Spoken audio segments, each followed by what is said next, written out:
এটা কোনো তারকাদের যুদ্ধই নয়, এটা দুর্নীতির বিরুদ্ধে আজকে আমরা লড়ছি, আমরা লড়বো। যার যেরকম নিজের ইচ্ছে হচ্ছে বলছে। স্বাধীন ভারতে কথা বলার স্বাধীনতা সবাই আছে।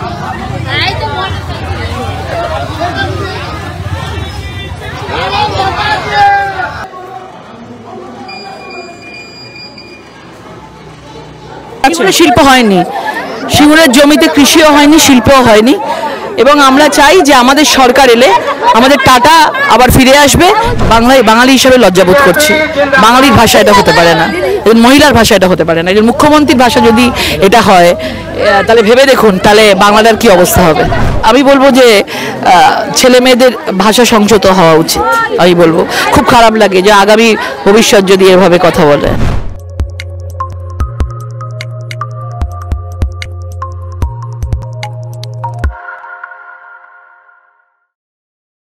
নমস্কার, আপনারা দেখছেন দ্য ইন্ডিপেন্ডেন্ট বেঙ্গল। আমি শিবম।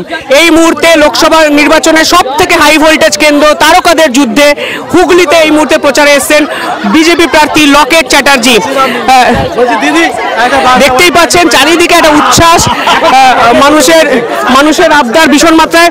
দিদি, সেকেন্ডবারের জন্য প্রার্থী হয়েছেন, কোনো চাপ অনুভব করছেন? একদমই না, মানুষ সাথে আছে, মানুষের আশীর্বাদ আমাদের সাথে রয়েছে, এবং আগামী হুগলি লোকসভা নির্বাচনে আমরা ডবল ভোটে আমরা জিতবো।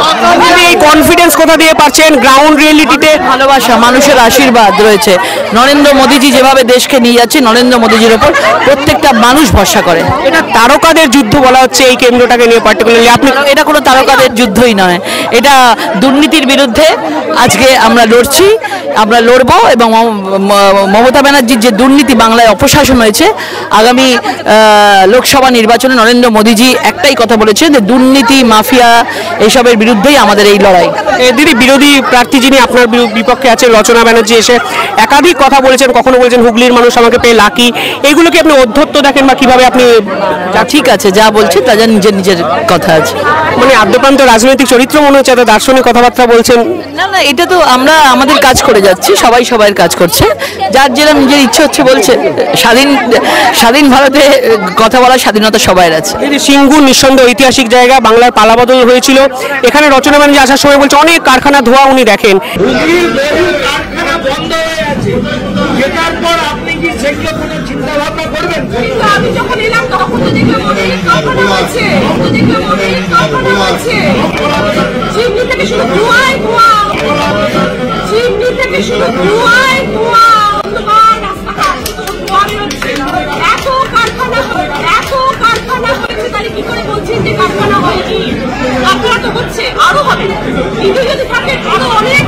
সিঙ্গুর নিয়ে আলাদা পরিকল্পনা কি আপনার আছে? শিল্প হয়নি, সিঙ্গুরের জমিতে কৃষিও হয়নি, শিল্পও হয়নি, এবং আমরা চাই যে আমাদের সরকার এলে আমাদের টাটা আবার ফিরে আসবে, সিঙ্গুরে শিল্প হবে, সিঙ্গুরে আমাদের ছেলেরা কাজ পাবে, এবং ঘরের ছেলেরা ঘরে ফিরে আসুক।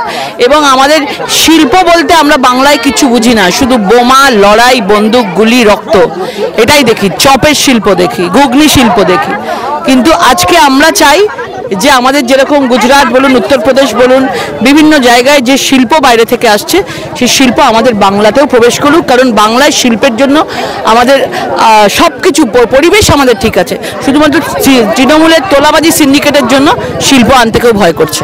আবাস যোজনা থেকে একাধিক ইস্যু, আপনাদের কাছে অনেক ইস্যু, আপনি এই গ্রামগঞ্জে ঘুরছেন, এক্স্যাক্টলি পরিস্থিতি দেখে কি বুঝতে পারছেন? মানুষ তৃণমূলের ওপর তিতিবিরক্ত, মানুষ বিকল্প চাইছে, এবং ভারতীয় জনতা পার্টি এই বিকল্পে উঠে আসছে। এবং মানুষ চায় এই আবাস যোজনার দুর্নীতি, শৌচাগার দুর্নীতি, রেশন দুর্নীতি, চাকরি দুর্নীতি, মহিলাদেরকে যে ভাতা দেওয়া হয় সেই বিধবা ভাতা থেকে শুরু করে বিভিন্ন ভাতা, আবাস যোজনার টাকা একজনের থেকে অন্য অ্যাকাউন্টে চলে যাচ্ছে, যার দরকার সে পাচ্ছে না। গুন্ডা মাফিয়া রাজ চলছে, পুরো সিন্ডিকেট তোলাবাজি চলছে, ভয় দেখিয়ে চমকে ধমকে ব্যবসায়ীদের থেকে টাকা পয়সা রোজগার চলছে। এগুলোকে দুর্নীতি মুক্ত করা, মানুষ এটাই চাইছে। প্রকাশ্য জনসভায় মুখ্যমন্ত্রীর মুখে প্রধানমন্ত্রীর উদ্দেশ্যে যে শব্দ প্রয়োগ হয়েছে তা নিয়ে রাজ্য রাজনীতি উত্তাল, আপনারা টুইট করছেন। বলছে রেশন দোকানে রেশন যাবে, তাতেও প্রধানমন্ত্রীর ছবি আর বিজেপির লোগো থাকবে।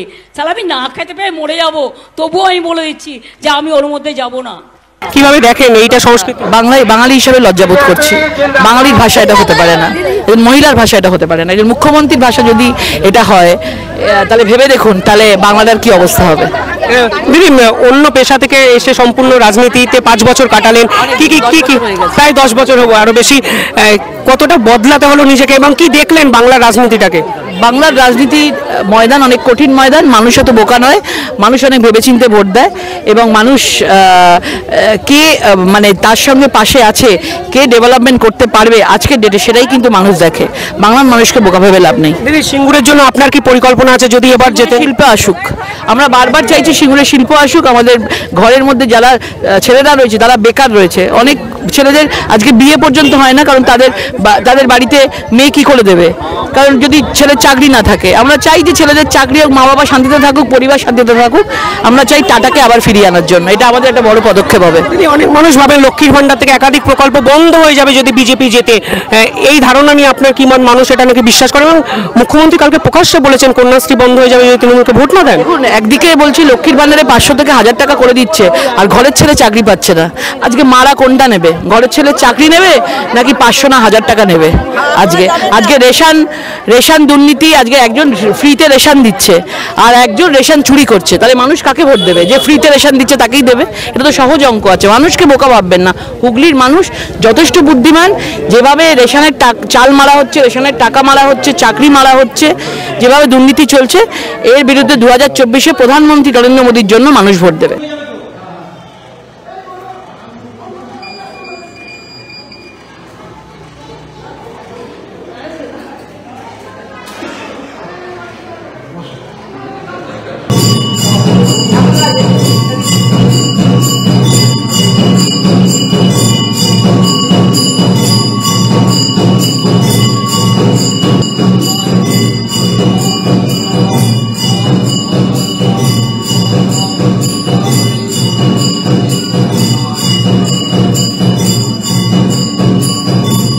দিদি আমার শেষ দুটো প্রশ্ন। দেবাংশু নিয়ে আপনি একটা কমেন্ট করেন, ও একটা পাল্টা দেয়, দুধ বেরোবে বাচ্চা ছেলে, এই ধরনের কমেন্ট এক্স্যাক্টলি কিভাবে দেখছেন দেবাংশুর কথাবার্তাগুলো? না বাবা, আজকালকার দিনের এইসব ছেলেদের মানে কথাবার্তা ঠিক নেই, সম্মান করা উচিত। মানে সন্দেশখালীর আপনাদের প্রার্থীর পার্সোনাল ডিটেলস সোশ্যাল নেটওয়ার্কে দিয়েছে।